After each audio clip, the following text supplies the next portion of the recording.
Coba bayangkan skenario ini. Anda masuk ke sebuah kafe favorit di Sabtu malam. Di sudut ruangan, Anda melihat seseorang duduk sendirian. Tidak ada pasangan, tidak ada teman, hanya dia dan secangkir kopi. Apa yang pertama kali terlintas di benak Anda? Kasihan, menyedihkan, atau mungkin Anda berpikir dia tidak laku. Stigma sosial kita telah lama mendikte bahwa sendirian itu identik dengan kegagalan sosial. Kita diajarkan sejak kecil untuk selalu berkelompok, bahwa kebahagiaan hanya valid jika dibagi. Namun, bagaimana jika saya katakan bahwa rasa kasihan Anda itu salah alamat? Bagaimana jika orang yang duduk sendirian itu justru memegang kunci keunggulan mental yang tidak dimiliki oleh mereka yang takut akan kesunyian? Mari kita bedah faktanya dengan sains, bukan perasaan. Tahu nggak, sebuah riset psikologi klinis mengungkapkan data yang mengejutkan.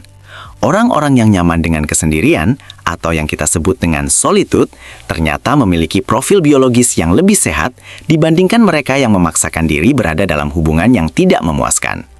Tingkat kortisol mereka, hormon penyebab stres yang merusak tubuh, jauh lebih rendah. Sementara itu, mereka yang terjebak dalam hubungan toksik atau lingkaran pertemanan palsu justru mengalami lonjakan peradangan kronis dalam tubuh. Jadi, siapa sebenarnya yang harus dikasihani di sini? Mereka yang tenang dalam diam, atau mereka yang bising, namun batinnya tertekan? Disinilah letak kesalahpahaman terbesarnya.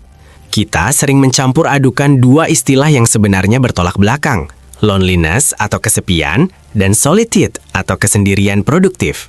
Loneliness adalah rasa sakit karena isolasi, perasaan bahwa ada sesuatu yang hilang, sebuah kekosongan yang menyiksa. Itu adalah emosi negatif. Namun, solitude adalah sebuah pilihan sadar.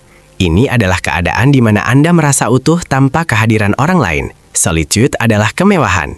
Dalam psikologi, kemampuan untuk menikmati solitude adalah tanda kematangan emosi tingkat tinggi. Ini bukan tentang tidak punya teman, melainkan tentang cukup dengan diri sendiri. Apa yang terjadi pada otak Anda saat Anda benar-benar sendirian dan membiarkan pikiran mengembara? Para neuroscientist menemukan bahwa saat kita berhenti memproses input sosial dari luar, otak kita beralih ke default mode network.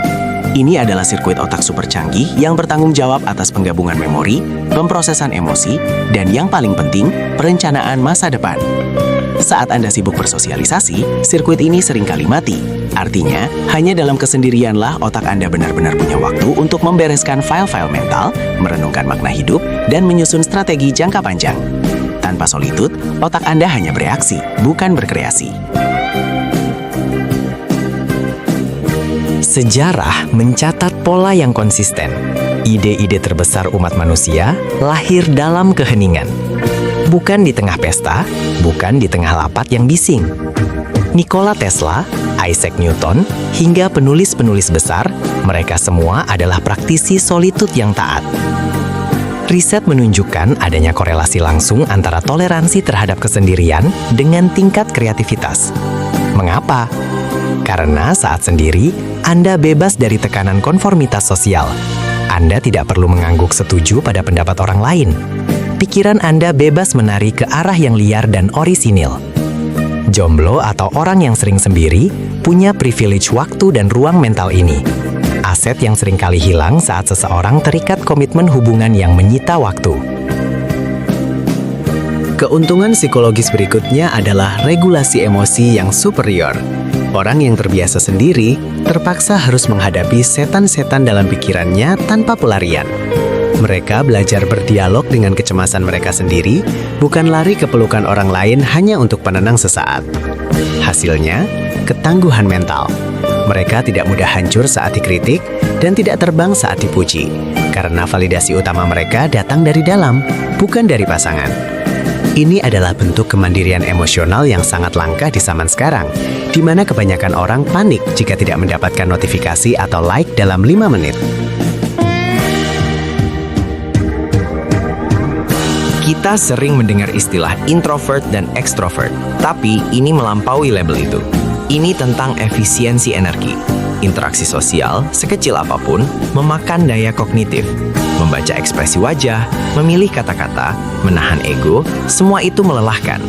Mereka yang nyaman sendirian memiliki kemampuan recharging yang jauh lebih cepat. Mereka tidak membuang energi untuk drama yang tidak perlu atau basa-basi sosial yang dangkal. Akibatnya, ketika mereka memutuskan untuk hadir dan bersosialisasi, mereka justru hadir 100%. Mereka menjadi pendengar yang lebih baik dan pembicara yang lebih berbobot, karena mereka berbicara dari tempat yang penuh, bukan dari tempat yang haus perhatian. Sisi gelap dari ketakutan akan kesendirian adalah terjebak dalam hubungan parasit. Berapa banyak orang yang Anda kenal bertahan dengan pasangan yang kasar, manipulatif, atau sekadar membosankan, hanya karena takut tidur sendirian. Ini adalah tragedi psikologis. Ketidakmampuan menikmati waktu sendiri membuat standar kita turun drastis. Kita menerima siapa saja asal ada orang. Sebaliknya, mereka yang bahagia dengan kesendiriannya memiliki standar yang sangat tinggi. Mereka hanya akan mengizinkan orang masuk ke hidup mereka jika orang tersebut membuat hidup mereka lebih baik daripada saat sendiri. Jika tidak, mereka lebih memilih keheningan yang berkualitas. Siapa Anda saat tidak ada orang yang melihat? Pertanyaan ini menakutkan bagi banyak orang, tapi tidak bagi pecinta solitud. Dalam kesendirian, topeng sosial kita runtuh. Kita tidak perlu berpura-pura tertawa pada lelucon bos yang tidak lucu atau berpura-pura suka musik yang sedang tren. Anda bertemu dengan diri Anda yang autentik. Proses self-discovery ini hanya bisa terjadi secara maksimal saat noise dari luar dimatikan. Anda mulai memahami apa nilai-nilai hidup Anda, apa passion Anda yang sebenarnya, dan apa tujuan hidup Anda tanpa didikte oleh ekspektasi orang tua atau masyarakat. Di era distraksi digital ini, kemampuan untuk fokus adalah mata uang baru.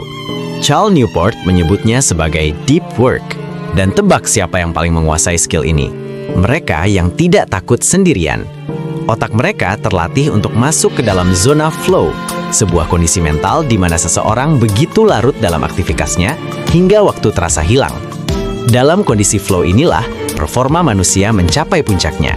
Sementara orang lain terdistraksi notifikasi setiap 5 menit, si penyendiri bisa menyelesaikan pekerjaan 4 jam hanya dalam 1 jam dengan kualitas yang jauh lebih superior.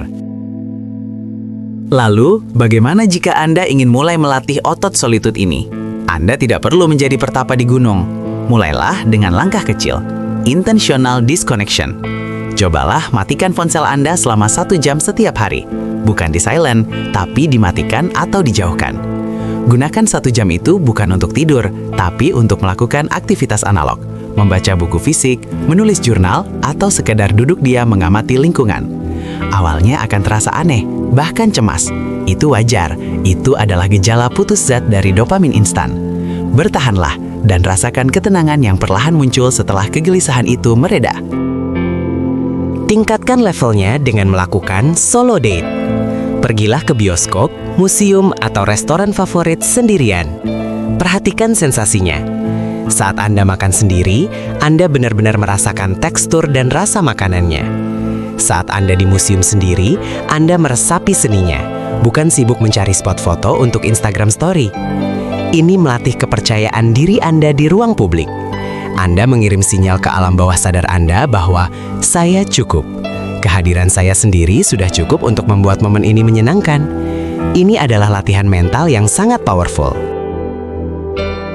Salah satu cara terbaik berdamai dengan kesendirian adalah kembali ke alam. Riset menunjukkan bahwa nature walk sendirian dapat menurunkan aktivitas di korteks prefrontal subgenual, bagian otak yang aktif saat kita merenungi nasib buruk atau depresi. Alam tidak menghakimi Anda.